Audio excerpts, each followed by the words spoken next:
1973's Westworld is the first feature film directed by Michael Crichton, better known as the author of Jurassic Park.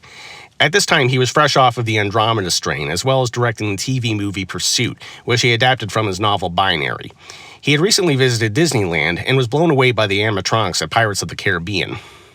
But John, if the Pirates of the Caribbean breaks down, the pirates don't eat the tourists. Yeah, there's going to be some deja vu in this. Because indeed, this did give Crichton the idea for a story set at a futuristic theme park where nothing could possibly go wrong. Go wrong. Go wrong. Go wrong. Sorry, I've been finding something. The film opens on a hovercraft in the near future of what I'm guessing is 1977.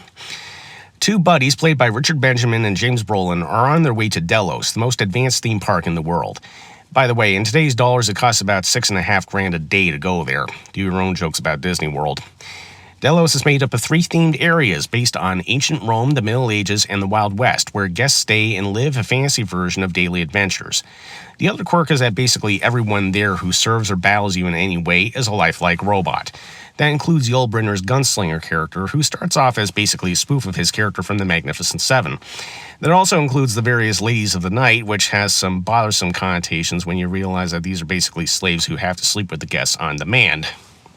Anyway, as the not at all Me Too friendly vacation goes on, we find out that it kind of sucks to be robot cannon fodder meant to be killed, repaired, and killed again ad nauseum. In fact, it's not so great for the people working there either, as the need for repairs has gotten so bad due to demand that the company can only keep up by building machines that actually design and build the robots themselves. So when a computer virus starts wreaking havoc on the park's systems, nobody knows how to fix it. You didn't say the magic word. Please! No, I can't blame Nedry for this one. It really is not on him this time. However, since the company is hell-bent on technology it doesn't understand at all... And before you even knew what you had, you patented it and packaged it and slapped it on a plastic lunchbox, and now you're selling it. You want to sell it. Well... Yeah, you can guess what happens next. You know, Richard Benjamin's character is brought to the park in the first place to help him get over a divorce because for some reason men in the 70s think that you can only get over breakups by screwing and blowing up whatever they can. And funny story, one time after a breakup, a buddy of mine at the time wanted to take me to a gun range.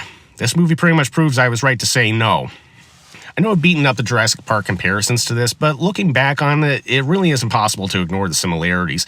Over-reliance on and disrespect for advanced technology certainly seems to be a common theme between the two, though apparently this was by accident to some extent.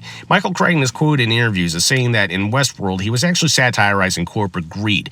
In fact, he gives a specific example of when the park executives first find out how bad the computer problem is, and they wrestle with the idea of whether or not to close down the park. They basically don't want to because they won't be able to reopen again. This is certainly in line with a lot of 1970s thrillers that routinely made a big deal of inhumane companies risking many lives for money. Just look at Jaws and Towering Inferno for other examples. If anything, it can be argued that Jurassic Park just revisits this theme with the tech paranoia front and center. As far as the movie itself is concerned, Westworld is a really effective thriller. The gunslinger is already very intimidating, and once he breaks his programming, it's easy to see how he would go on to inspire both Michael Myers and the Terminator. Yulbrenner, by all accounts, took this part just for the money, but he definitely gives as much devotion and hard work into this as he does for any other character he's ever played. The movie is also very smart in killing off James Brolin at the beginning of the disaster. Of the two leads, he is the one more gruff-looking and therefore the one you would expect to be okay in a chase. Richard Benjamin, on the other hand, is mainly known for comedies and is much more appropriate as an everyman substitute, so it's a lot easier to fear for him. This is definitely a smart thriller that is worth a watch, especially as a companion piece to the HBO series. It's very hard to go wrong with a genuinely suspenseful picture with a message to say, so go check it out.